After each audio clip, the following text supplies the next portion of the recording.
ಶಾರದಾ ಶಾರದಾಂಭೋಜವದನಾವದನಾಂಬುಜೇ ಸರ್ವದಾ ಸರ್ವದಾಸ್ಮಾಕಂ ಸನ್ನಿಧಿಂ ಸನ್ನಿಧಿಂ ಕ್ರಿಯಾತ್. ತುಲಾರಾಶಿಯ ವೀಕ್ಷಕರಿಗೆ ಸುಸ್ವಾಗತ. ನಾವು ಈ ಫೆಬ್ರವರಿ ತಿಂಗಳಲ್ಲಿ ತುಲಾರಾಶಿಯವರಿಗೆ ಏನೇನು ಫಲಪ್ರಾಪ್ತಿಯಾಗುತ್ತೆ ಅಂತ ಹೇಳಿ ನೋಡ್ತಾ ಹೋಗೋಣ. ಅದಕ್ಕಿಂತಲೂ ಮೊದಲು ನಾವು ಈ ತಿಂಗಳಲ್ಲಿ ನಡೆಯುವಂತಹ ಗ್ರಹಗಳ ಬದಲಾವಣೆಗಳ ಬಗ್ಗೆ ತಿಳಿದುಕೊಳ್ಬೇಕಾಗತ್ತೆ.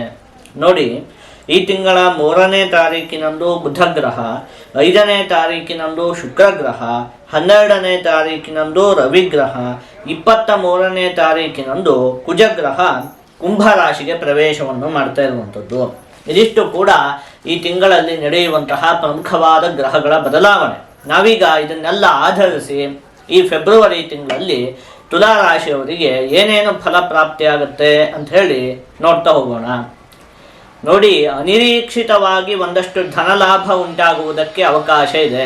ಹಣಕಾಸಿನ ಆಗಮನ, ಧನಲಾಭ ಅಂತ ಹೇಳುವಂಥದ್ದು ಚೆನ್ನಾಗೇ ಉಂಟಾಗುತ್ತೆ. ಆದರೆ ನೀವು ಯೋಚನೆಯೇ ಮಾಡಿರುವುದಿಲ್ಲ, ಅನಿರೀಕ್ಷಿತವಾಗಿ ಎಲ್ಲಿಂದೋ ಒಂದಷ್ಟು ಹಣದ ಆಗಮನ ಅಂತ ಹೇಳುವಂಥದ್ದು ಈ ಒಂದು ತಿಂಗಳಲ್ಲಿ ಉಂಟಾಗುತ್ತೆ. ಇನ್ನು ಭೂಮಿಯನ್ನು ಖರೀದಿ ಮಾಡುವಂತಹ ಯೋಗ ಇದೆ. ನೀವೇನಾದರೂ ಜಾಗವನ್ನು ತೆಗೆದುಕೊಳ್ಬೇಕು ಅಂತೆಲ್ಲ ಬಯಸ್ತಾ ಇದ್ರೆ ಅದಕ್ಕೆಲ್ಲ ಈ ತಿಂಗಳು ಚೆನ್ನಾಗಿದೆ. ಸ್ವಲ್ಪ ಪ್ರಯತ್ನ ಪಟ್ಟರೂ ಕೂಡ ಉತ್ತಮವಾದ ಭೂಮಿಯ ಪ್ರಾಪ್ತಿ ಎನ್ನುವಂಥದ್ದು ನಿಮಗೆ ಉಂಟಾಗುತ್ತೆ. ಮನೆಯಲ್ಲಿ ಒಂದಷ್ಟು ಮಂಗಳ ಕಾರ್ಯಗಳು ನಡೆಯುತ್ತೆ. ಮನೆಯಲ್ಲಿ ಒಂದಷ್ಟು ಧಾರ್ಮಿಕ ಕಾರ್ಯಗಳು, ಮಂಗಳ ಕಾರ್ಯಗಳೆಲ್ಲ ನಡೆಯುವುದಕ್ಕೆ ಅವಕಾಶ ಇದೆ.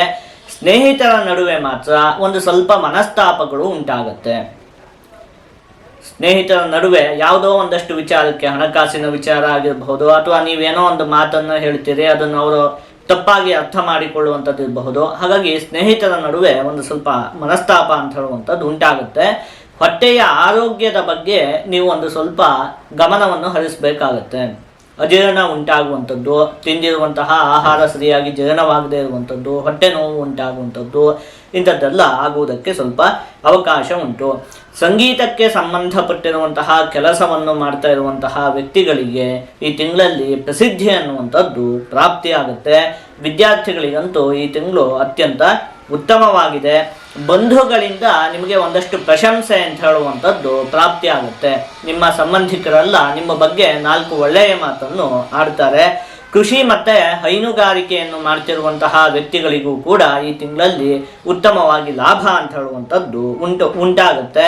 ಇನ್ನು ಅರ್ಧಕ್ಕೆ ನಿಂತು ಹೋಗಿದ್ದಂತಹ ಕೆಲವೊಂದಷ್ಟು ಕೆಲಸಗಳು ಈ ತಿಂಗಳಲ್ಲಿ ಪೂರ್ಣಗೊಳ್ಳುತ್ತೆ. ಯಾವುದೋ ಒಂದಷ್ಟು ಕೆಲಸಗಳನ್ನು ಆರಂಭ ಮಾಡಿರ್ತೀರಿ, ಏನೋ ಒಂದಷ್ಟು ವಿಘ್ನಗಳು ಬಂದು ಮಧ್ಯಕ್ಕೆ ನಿಂತು ಹೋಗಿರುತ್ತೆ. ಅಂಥದ್ದೆಲ್ಲ ಇದ್ದರೆ ಅದೆಲ್ಲ ಈ ತಿಂಗಳಲ್ಲಿ ಪೂರ್ಣಗೊಳ್ಳುವುದಕ್ಕೆ ಅವಕಾಶ ಅಂತ ಹೇಳುವಂಥದ್ದಿದೆ. ಆದಷ್ಟು ನೀವು ಈ ತಿಂಗಳಲ್ಲಿ ಸುಬ್ರಹ್ಮಣ್ಯ ಸ್ವಾಮಿಯ ಆರಾಧನೆಯನ್ನು ಮಾಡಬೇಕು. ಹೀಗೆ ಮಾಡುವುದರಿಂದ ನಿಮಗೆ ಯಾವುದೇ ಅಶುಭ ಫಲ ಅಂತ ಹೇಳುವಂಥದ್ದು ಪ್ರಾಪ್ತಿಯಾಗುವುದಿಲ್ಲ. ಜೊತೆಗೆ ಎಲ್ಲ ಶುಭ ಫಲಗಳು ಕೂಡ ಸಂಪೂರ್ಣವಾಗಿ ಪ್ರಾಪ್ತಿಯಾಗುತ್ತೆ. ಒಂದು ವಿಶೇಷ ಸೂಚನೆ, ಈ ವರ್ಷದ ಅಕ್ಷಯ ತೃತೀಯದಂದು ಅಂದರೆ ಏಪ್ರಿಲ್ ತಿಂಗಳ 20ನೇ ತಾರೀಕಿನಂದು ನಾವು ಶೃಂಗೇರಿಯಲ್ಲಿರುವಂತಹ ನಮ್ಮ ಯಾಗಶಾಲೆಯಲ್ಲಿ ಶ್ರೀ ಸೂಕ್ತ ಹೋಮ, ದುರ್ಗಾ ಹೋಮ ಮತ್ತು ಸರಸ್ವತಿ ಹೋಮವನ್ನು ಹಮ್ಮಿಕೊಂಡಿದ್ದೇವೆ. ನೀವು ಕೇವಲ 1,000 ರೂಪಾಯಿಗಳನ್ನು ಪಾವತಿಸುವುದರ ಮೂಲಕ ಈ 3 ಹೋಮಗಳ ಸಂಕಲ್ಪದಲ್ಲಿ ನಿಮ್ಮ ಮತ್ತು ನಿಮ್ಮ ಕುಟುಂಬದವರ ಹೆಸರನ್ನು ಸೇರಿಸಲು ನಾವು ಅವಕಾಶ ಮಾಡಿಕೊಟ್ಟಿದ್ದೇವೆ.